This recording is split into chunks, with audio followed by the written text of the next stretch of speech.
Okay, well, this is Peter from Hypocrisy.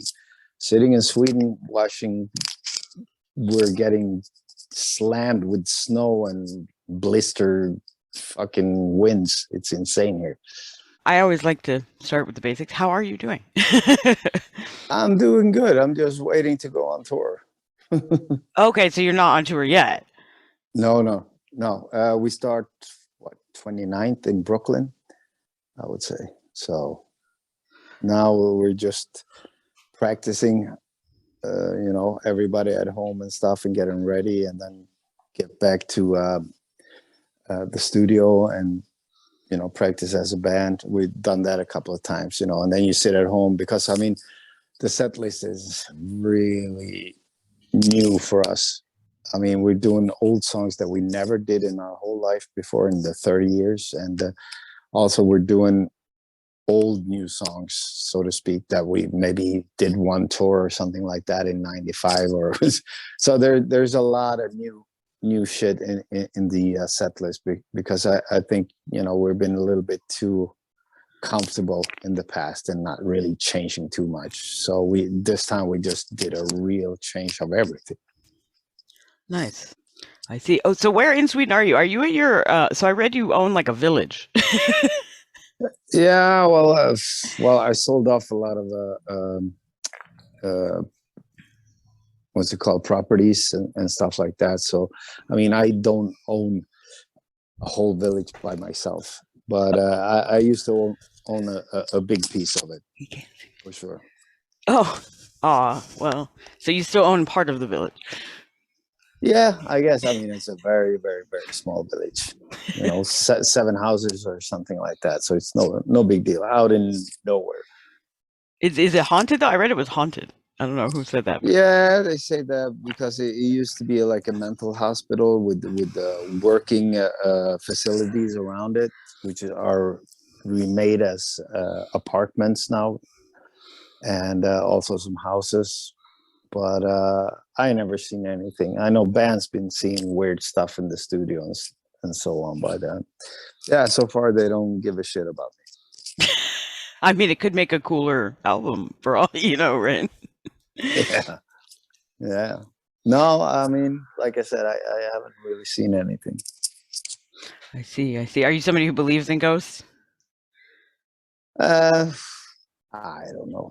I believe there's a lot of things that we can't see with our own eyes. It's floating around you, but I guess so far nothing has really uh, involved me in it. So I don't know. When I see it, I believe Yeah, yeah. I'm kind of with you on that. I'm sort of it. like Yeah, I'll believe it when I see it, definitely. So yeah, going back to the set list, the new set list. I'm excited about this. I'm like, oh, I gotta go see you guys again. So because okay, so I saw you guys in 2019 here in LA at the yeah, Regent, right? Is where that was, yeah, and yeah. we were scheduled for an interview, and then something happened where you weren't doing interviews. But I don't know if you remember, my husband and I came in back and just met you anyway, even though we were not invited. Oh, okay. I don't know if you remember us, but we were. Nah, there was so many people running in and out there. So sorry if I'm not 100% sure. No, that's okay. Yeah, we were really drunk too, so I don't know if we made a Oh, shit okay. ton of sense, I have no clue. but it was I a just great show. remember, yeah, it was the first show of the whole tour, and it was kind of shaky. And but in the end, the audience that was there was really kicking ass. I was surprised, because yeah, like they always say, yeah, East Coast and West Coast. East Coast is more punkish and more loud, but I don't know anymore. I think it's the same on both sides. It was really rowdy. I remember that. That was a great fucking audience. Nice. Yeah, I think I mostly remember that too. I Yeah. remember your set was good, and I really enjoyed it. That much is clear in my Ah, cool. mind. Yeah. So yeah, that reminds me. Are you looking for? You're coming back to the States, right? Again? Yeah. I think that's why we're doing the interview. Okay. When does that start? It's May 15th. I know is when you're playing here. Yeah. It's the 29th of April. Oh, We start the tour in Brooklyn, and then we're gonna I think we do like 6 or 7 shows in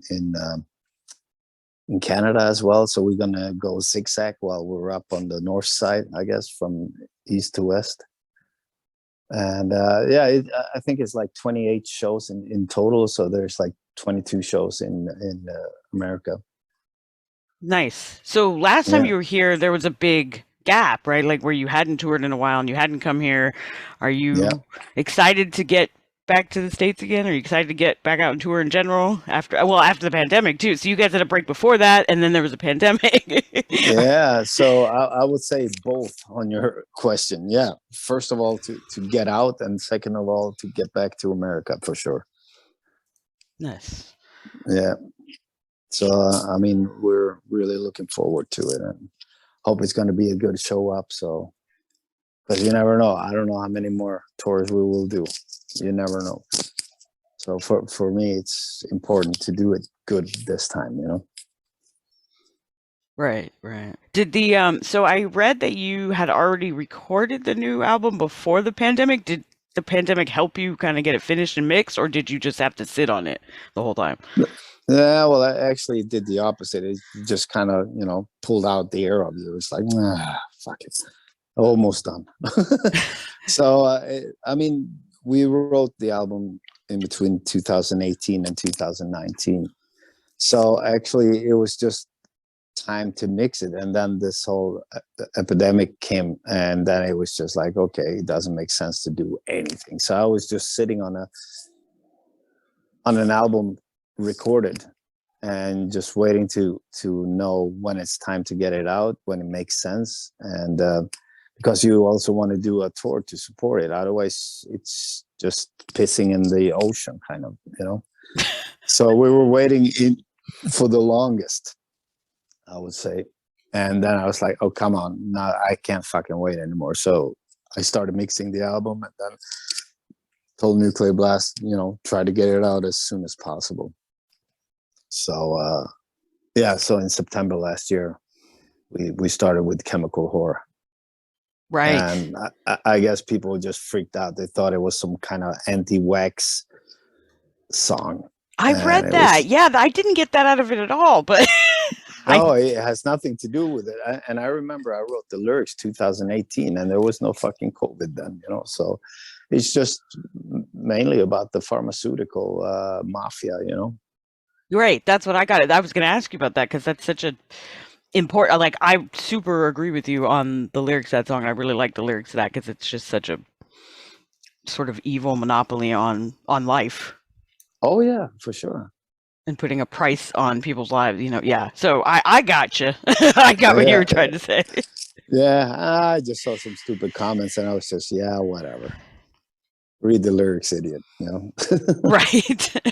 So yeah, I mean, a lot of some might say that you were kind of into, I don't know, quote unquote conspiracy theories, like way before it was cool, right? I've been doing that for over 20 years, so yeah, for sure.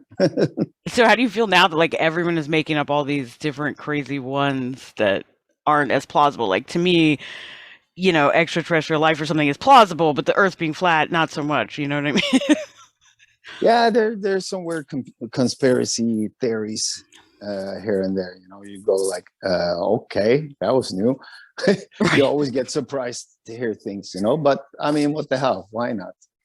If you want to have your own theories, fine with me. Fair enough. Fair enough. Yeah. Yeah, as long as you, I don't know. There's a lot of misinformation out there. That's the thing. That's like scary. I think it's a lot. Yeah, for sure. A whole lot. But I was going to ask you about the theme or the lyrics of the album. Would you say there was sort of an overall theme? I know I read that you said it was sort of more political than you like intended. Yeah, I mean, I didn't intend to write any political stuff, but I mean, greedy bastards. You see how fucking politicians are stuffing shit in their own pocket. They don't work for the people. They work for themselves, for the future, when they're done with their politician career, And you all see how it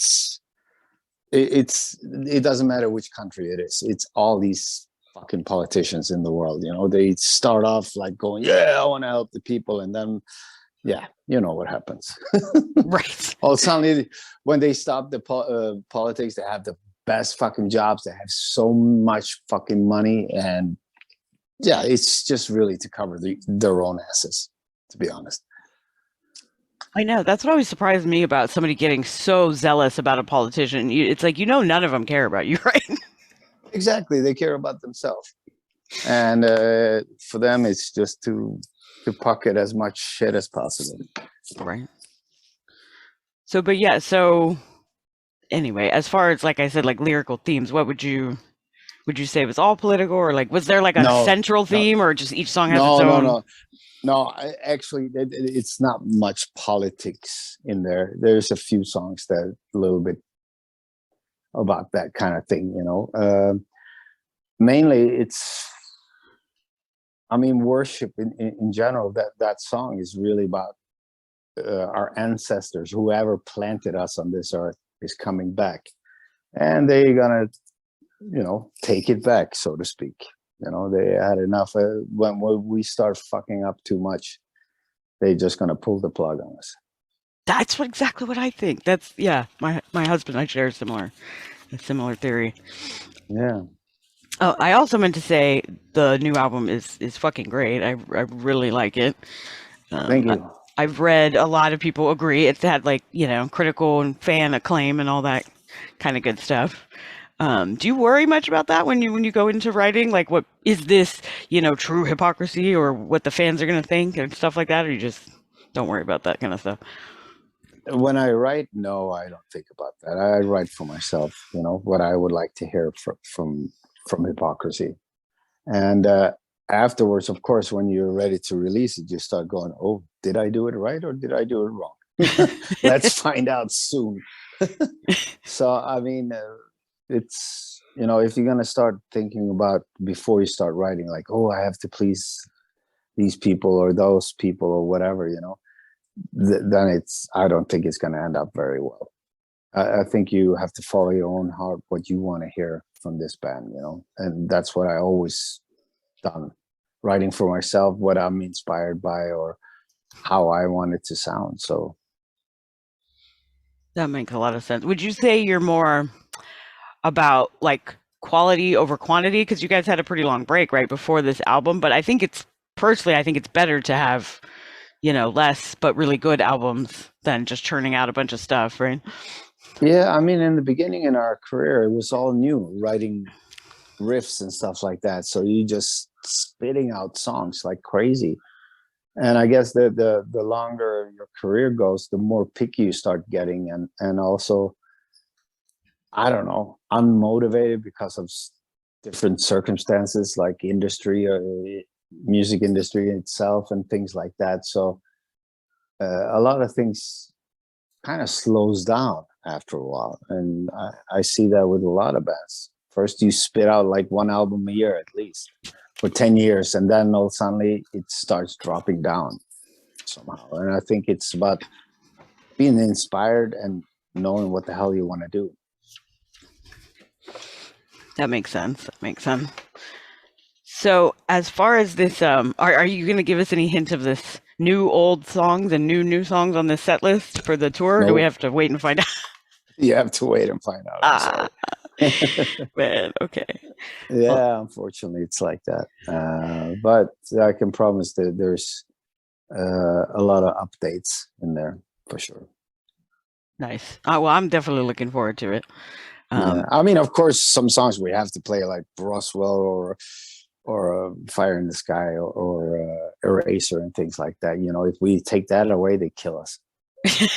Until the end, I have to say it's probably my like one of those that I feel like I have to hear All right, let's when see what happens. when I put on some Hypocrisy. Yeah, cool. My mom always really liked that song, so Oh, really? also yes. Oh, Um, so anyway, are you? Oh, I was going to mention the Children of the Grave video has some really amazing animation. I read that you worked with a guy who was pretty cool. yeah, Who did that? Costin. Yeah, Costin is his name. he really took the lyrics and he just went crazy with his drawings, and everything is hand drawn, and Oh, so it's not computerized in that way. It took forever, but he's so talented, that guy. oh, it's hand drawn. I didn't realize that. Yeah, everything is CGI nowadays. I mean, Yeah, exactly. No, but this was not. So that's why uh, that's why it looks so special. I think it's really crazy. yeah, it's like moving art, which is Yeah, yeah. and it's really about from the beginning of life until now. Ancient civilization up till today, with the Illuminati sitting and eating dead bodies, kind of thing. Interesting. Interesting. Very happy topics. Yeah. Yeah, or who But knows if they're dead or not, but they're eating them anyhow. right. Yeah. But it is badass, so I hope people will check that out if they have not already. Yeah. Um so when you formed Hypocrisy, did you picture it kind of going for this long? No, no, no, no, no. This was just some crazy idea from the beginning, like to get all the music ideas out of my mind, to document it. And I didn't even think about spreading it out to see if other people were interested or not. It was just mainly just having so much influences, and riffings and things like that. So it just kind of went by itself. Nice. So now that you're at this point now, is it just kind of crazy to look back on all that, or Yeah, a little bit. I mean, because of course you wanted to have a band and a contract and go on tour and stuff like everybody else who starts, but I didn't think it would go this far, to be honest. but I mean you're pretty prolific with other projects and recording and stuff too, obviously. How do you kind of balance all of that? Is that partly why there was such a big break there? Yeah, for a while I had three bands going on tour and making albums, and Lindemann and Pain and Hypocrisy, and it was just too much. You have to be really schizophrenic to do it. That's for sure. Especially when you're the main songwriter for all the bands. So it went for a while, and then I just felt that I can't do this shit anymore. So now this year is Hypocrisy year, And while I'm waiting for touring, then I'm writing some Pain songs in meanwhile. So when Hypocrisy is done for this worship tour, then it's time to do the Pain stuff. So I try to look think forward and be prepared, so it's never any quiet time, so to speak. Are you somebody who does so? How did you deal with the pandemic then if you're not big on quiet time? Pandemic was great. I needed a fucking break, so I took the break, to be honest. It was necessary for me to just not do anything. I was burned out since 2015, I think, and I never got a chance to recoup it, so to say. So I took that in 2020 and just laid on the couch for a half a year at least.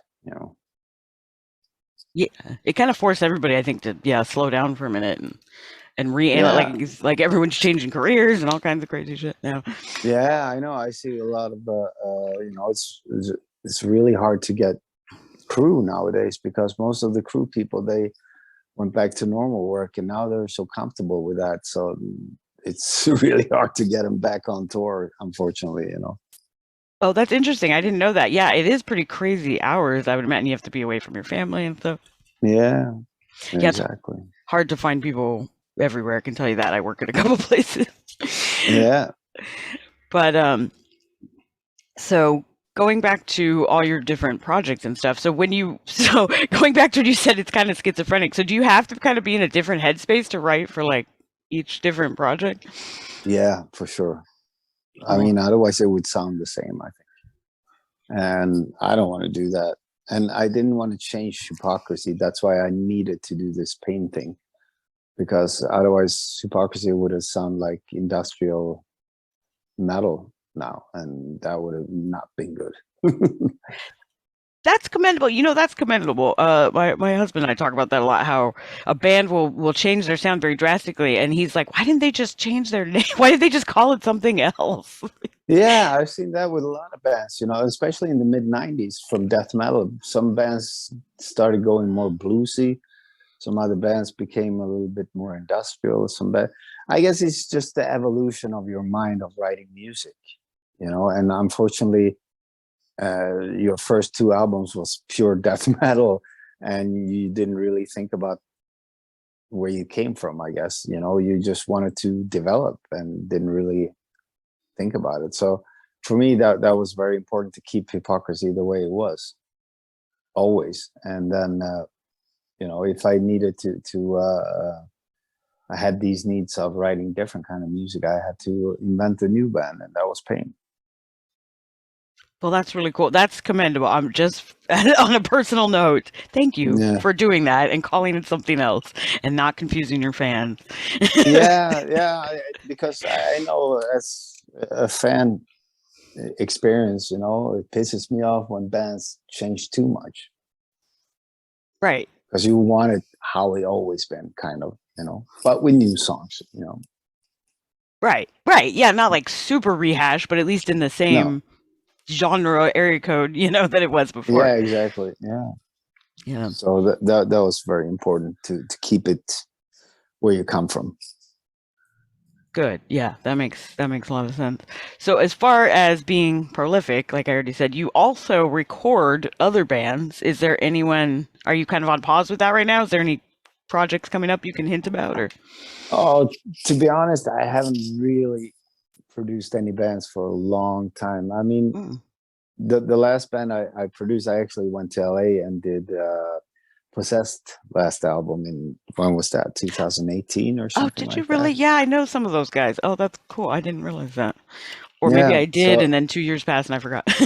yeah, no, we recorded it in LA, and then I went home and I mixed it, and I didn't really do that much because I was kind of, like I said, I was burned out since 2015, and I haven't had time to get into producing bands for the last 10, 15 years because I've been so busy with my own stuff. Oh yeah, that makes sense. Do you Yeah, ever show other people, like, because like your style of production, I would say, is kind of like iconic now. Is there people who you feel like are, I don't know, the next generation of that? I don't know. Today with all the plugins and laptops and stuff, you can get really good sound out of your laptop, so to speak. Right. So I don't know. I think it's still for me. I like this warmer sound. I like to go through analog stuff. I guess I'm old fashioned. So I mean, it's all about taste, I would say. Yeah, Different people. I mean, everybody has a good production today. yeah, that's true. It is a heck of a lot easier than it was, yeah, even 20 years ago. Yeah. But I know analog is making a comeback. Like, some of the young kids are they're like purists or hipsters or whatever that are kind of bringing it back. Yeah, I hope they have a big wallet because it's fucking expensive. You need a lot of space too, right, for those big ass boards and stuff. Yeah, for sure, definitely. But for me, it makes a big difference on the end result, I would say. I would agree with that.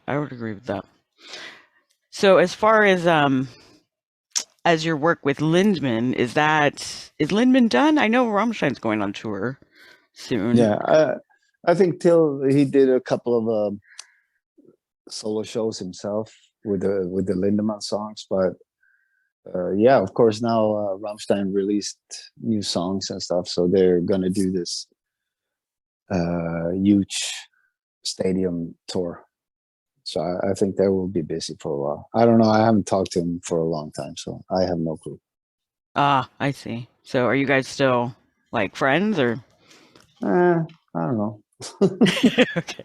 You don't want to get into that? Nah, not really. Okay, fair enough.